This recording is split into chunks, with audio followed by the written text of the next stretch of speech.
नमस्कार। उत्तर प्रदेश के लगभग 1,86,000 परिषदीय शिक्षकों के लिए टीटी अनिवार्यता से जुड़ा एक मामला फिर बड़ी चर्चा में है। सुप्रीम कोर्ट के आदेश के बाद शिक्षकों को 31 अगस्त 2028 तक टीटी उत्तीर्ण करने की समय सीमा प्रदान की गई थी। इसी बीच उत्तर प्रदेश सरकार ने एक बड़ा कदम उठाया है और यह कदम है विभागीय टीटी कराने का। दरअसल जानकारी जो है कि शिक्षक संगठनों और जनप्रतिनिधियों के सहयोग और माननीय मुख्यमंत्री जैसी हुई मुलाकात के बाद सरकार ने इस गंभीर विषय का संज्ञान लिया है और प्रभावित शिक्षकों के हित में विभागीय टीटी परीक्षा कराने की प्रक्रिया शुरू करने की दिशा में पहल की है। और इसी क्रम में बेसिक शिक्षा विभाग के विशेष सचिव श्री अवधेश कुमार तिवारी जी द्वारा आवश्यक कार्यवाही के लिए निर्देश भी जारी कर दिए गए हैं और प्रदेश में टीटी पास एवं अपात्र शिक्षकों का विवरण भी मांग लिया गया है।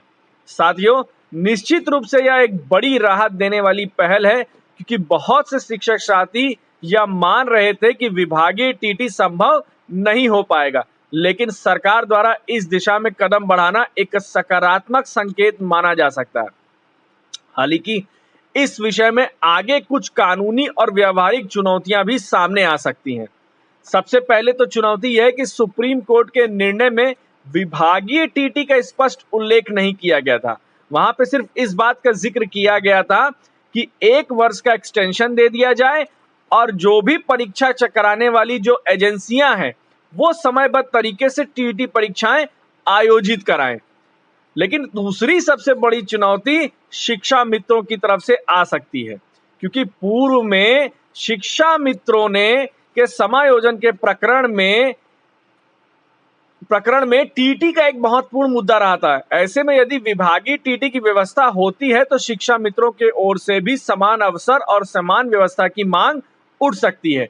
इसके अतिरिक्त कुछ ऐसे भी पक्ष होते ही हैं जो आप जानते हैं जो विभागीय टीटी व्यवस्था का विरोध जरूर करेंगे। इसलिए आने वाले समय में इस पूरे प्रकरण के लिए काफी महत्वपूर्ण रहने वाला है। लेकिन किसी भी शिक्षक की नौकरी केवल ऐसी परिस्थितियों के कारण प्रभावित होना उचित भी नहीं है। सरकार द्वारा ऐसा रास्ता निकाला ही जाना चाहिए जिससे न्याय और शिक्षा व्यवस्था दोनों सुरक्षित रह सके। साथियों, वैसे यह भी संभावना है कि आने वाले समय में जो टीटी आयोजित होने वाली है या सीटीटी की परीक्षा होगी उसमें भी बहुत से प्रभावित शिक्षक पात्रता परीक्षा को पास कर लेंगे। फिलहाल सबसे महत्वपूर्ण बात यही है कि विभागीय टीटी की प्रक्रिया, उससे जुड़े नियम और संभावित कानूनी पहलुओं पर सबकी नजर बनी रहेगी। बाकी आप टीम से जुड़े रहिए। टीम को जैसे ही इस विषय पर कोई और अपडेट मिलती है तो टीम आपके साथ इस विषय पर जरूर आपको अपडेट करेगी। आप सभी का बहुत बहुत धन्यवाद।